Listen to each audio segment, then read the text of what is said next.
I'm happy to be here in Hanover, New Hampshire, where it is one of the easiest places, actually the easiest place in the country to get a firearm. It has the least firearms restrictions of any state in the union.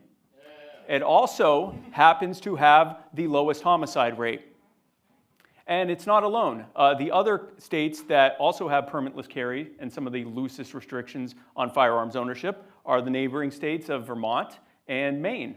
Those are the three lowest homicide rates in the country. Their rates are actually comparable to Europe. Firearms are not the problem. You have a pre-existing natural right to keep and bear arms for the defense of yourself and others. We are one of the few countries, I believe the only country, that actually affirms this pre-existing natural right and forbids any government at any level from infringing upon it. Your interpretation of the Second Amendment. Every 18 to 45-year-old man, white man in particular in the United States, would be required or either provided an M16. And the federal government would be allowed to come into your house and ensure, without a warrant, that you actually have that firearm in the first place. The writer of the Second Amendment was very clear. This is confirming a pre-existing individual natural right for you to keep and bear arms, and he's explicitly mentioning the fact that you should be able to do that, if necessary, to rise up against your own government. I don't know of any founders who indicated that they were mandating the use of firearms or the ownership of firearms. This is the rate of gun ownership in that state. This is the gun murder rate, so not just the murder rate, but the murder rate by gun. And what you'll notice is it looked like I dropped a bunch of sprinkles on the page. There's no correlation between gun ownership or ease of access to guns and homicide rate. In a state like Vermont, people are going to own a lot more guns per person. But guess what? There's also less people in Vermont. You know where there's a lot of people? Massachusetts. It's an urban state, and it still has an incredibly low gun death rate. So that's per capita. So the number of people wouldn't actually matter because it's per capita. Desires stricter No, gun keep it. Should any right be unassailable by a Democratic majority? And if so, does that right protected by the Second Amendment fit this bill? I recently saw a poll that said that 64% of Americans supported the Bruin decision, which basically said that almost all, if not all, gun control is unconstitutional. There was a poll done a few years ago where 30% of people who were polled said that they supported bombing Agrabah in order to reduce terrorism. Agrabah is the fictional city in Disney's Aladdin.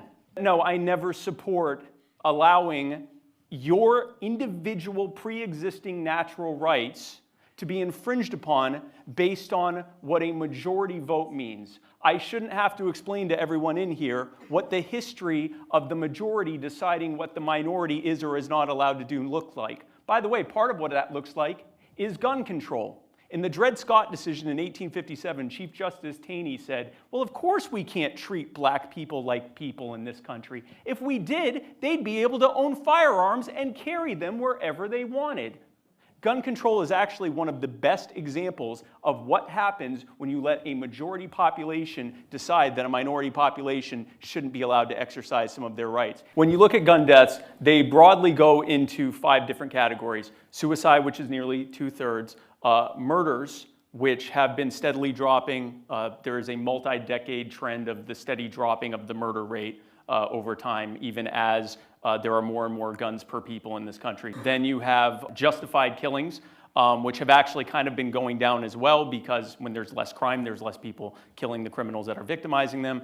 You have police shootings, which also have been going down roughly the same as the crime rates going down. And then finally, accidents, which have dropped by 90% in the last 40 years. Interestingly enough, most of that has happened during the time that fewer and fewer states that require any kind of licensing or permits to own guns. So we're seeing that if there was ever an argument that licensing reduced accidents, it certainly doesn't. They're reducing on their own.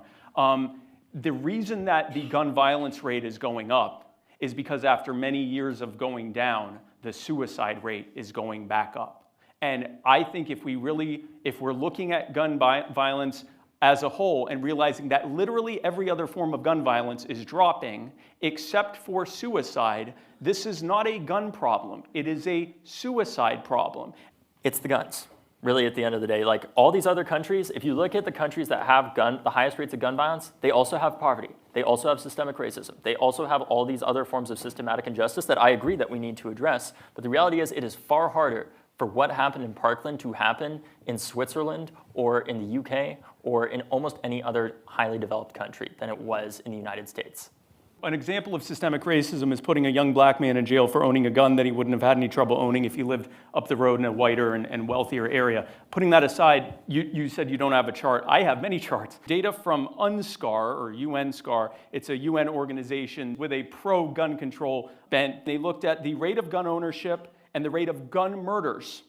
And again, if this chart, these dots would all do this if there was a correlation between gun murders and gun ownership rates. There aren't. Look, here's America, pretty low on the international scale of gun murders, and way over here. All the other countries are over here. We're way over here. So internationally, now you may say spike, but yeah, but that's not just looking at specific countries. Well, he also did a study on the ones with the low homicide rates only, no correlation. He looked at the countries with the highest murder rates. They decided to put America here. We're down at the bottom. No correlation. Looked at the European countries. No correlation. There's no correlation between gun ownership and gun homicides. I think just anecdotally, I mean, the fact of the matter is, I don't know how many of you have studied abroad or been overseas in some of these more developed countries. I don't know about you, but I feel a certain sense of relief when I am over there because I know that gun violence is far less likely in general. It is something that we intuitively know is just the case. Fact is that data proves what it does. And the thing about anecdotes is that even if, you're a nation of 350 million people, if the homicide rate was 0.000001, there would still be dozens or hundreds, whatever that works out to, horrific stories of people being, hurt with guns. That's the reality of the things. That's why we have to look at the data, because that data represents people being murdered and individual stories. I can't tell you about feelings of safety, but I feel pretty darn safe here, and this is one of the places where someone is most likely to have guns. I'm not saying guns in and of themselves make us safer. I'm saying that they don't really have an immediate say on whether we're safer or not, and by trying to centrally plan who has guns, we're taking them away largely from peaceful, law-abiding people, which means the only people left with guns are the ones who don't care what the laws are, and that doesn't make us any safer. The U.S. leads these nations in mass shootings and leads the entire world in school shootings. Why does the U.S., or why are these tragedies more frequent in the United States, and what should be done to protect American children? Well, I think it's pretty, you're probably going to not be surprised by my answer. It's the guns. We had basically no mass shootings or no school shootings in this country up until a relatively recent period of time. This was at a time when students routinely brought guns to school, and many schools had shooting ranges where they taught shooting and proper gun use. So again, the problem, at least in America, was not the guns. In 1990, the Crime Control Act was passed. And as part of the Crime Control Act, what they did was they said that it was at the federal level, it was illegal to carry firearms on any school property. They also introduced SROs, student resource officers. Yeah, I know you're not a fan either. And as David can tell you as well, an SRO has never stopped a school shooting, not a single one. They are not useful. So basically what the federal government did is said any peaceful law-abiding person in this school is not allowed to own firearms, and we're going to over-police it as well. In other words, they introduced the conditions that it imposed on the inner city into government-run schools, and lo and behold, we suddenly started having school shootings. You actually had a duty to retreat. You had, even on your own property, you had to prove that your life was so in danger that you had no other choice but to kill that person. I believe that standard of having to retreat started in the 1940s with the Model Penal Code. Prior to that, we had decisions like Bad Elk versus Oklahoma, where a Native American killed 2 police officers who were attempting to arrest him, and the federal government ruled that he was within his rights because they weren't in the right jurisdiction. There are 25 million and counting assault-style rifles in this country. There are about, I believe, 3 million, give or take, being added to that every year, and you are more likely to be beaten to death than you are to be killed by someone wielding an assault rifle. You're 3 times more likely to be stabbed, and you're something like 17, maybe it's 14, but it's in the teens, times more likely to be killed with a pistol.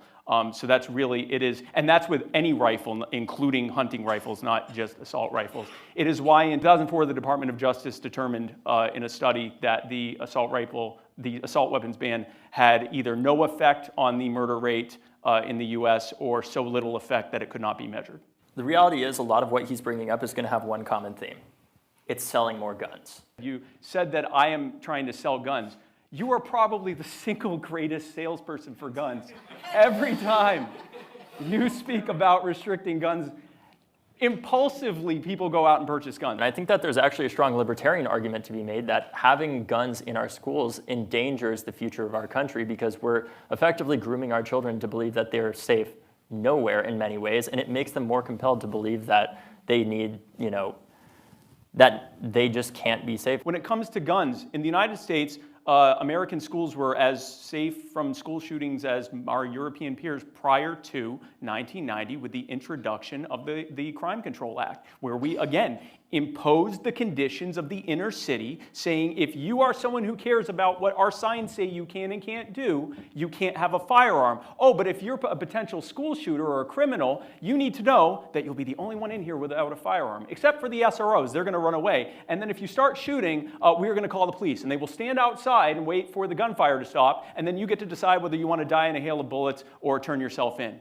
If you are someone who has decided to rack up a body count of people, then basically the sign might as well say, this is your oyster, come and get it. And that is what a so-called no-gun zone looks like. That's why 94% of all mass shootings have happened in so-called no-gun zones. There are more guns than people. That ratio continues to grow, and there has been a long-term drop in the murder rate. And so that, to me, really just sums it up. If guns were the problem, we'd have more murder. This would be, if guns were in and of themselves the problem, we would not be sitting here in Hanover talking about why things are so bad in Baltimore. We would be in Baltimore talking about why things are so bad in Hanover. It is not a gun problem. This is the Gifford score. It didn't matter how much gun control a state had, it was all over the place when it came to murder. Oh, except for D.C. D.C. has some of the strictest gun control, and it had such a high murder rate compared to the 50 states that it literally compressed all the other data because it was like more than double the highest murder rate of any of the states. There are different ways that you could define an assault weapon. The way that I would typically characterize it, more broadly speaking, is a semi-automatic rifle capable of taking a high-capacity magazine, somewhere in the range of 30 rounds or more. If we used your definition, that would include a lot of kids hunting rifles. Would you support any kind of regulation of 3D printed or other kinds of ghost guns? No. In two recent decisions, two recent court cases, Vanderstock, and the other name is escaping me, the ATF and the Attorney General of whatever state introduced it were asked to provide evidence that ghost guns, which are just the newest scary term for home manufactured firearms, it used to be Saturday Night Special back in my day, that's how old I am, that they could show that ghost guns were tied to a higher level of crime. The ATF and that Attorney General both declined to do so because there isn't any evidence that they provide that they're any more dangerous or more likely to be used in crime or anything else. Donald Trump, by the way, is a huge fan of red flag laws. Take the guns first, due process later. And Which I don't agree with, to be clear. Well, that's what red flag laws are, but... I am a Chinese immigrant who survived communism. And under Mao, 40 million people were starving to death after he sold communism to them, and 20 million people died, murdered during his Cultural Revolution. So my question to you, David, is that can you guarantee me, a gun owner tonight, our government in the US, in DC, will never become a tyrannical government? Can you guarantee that to me?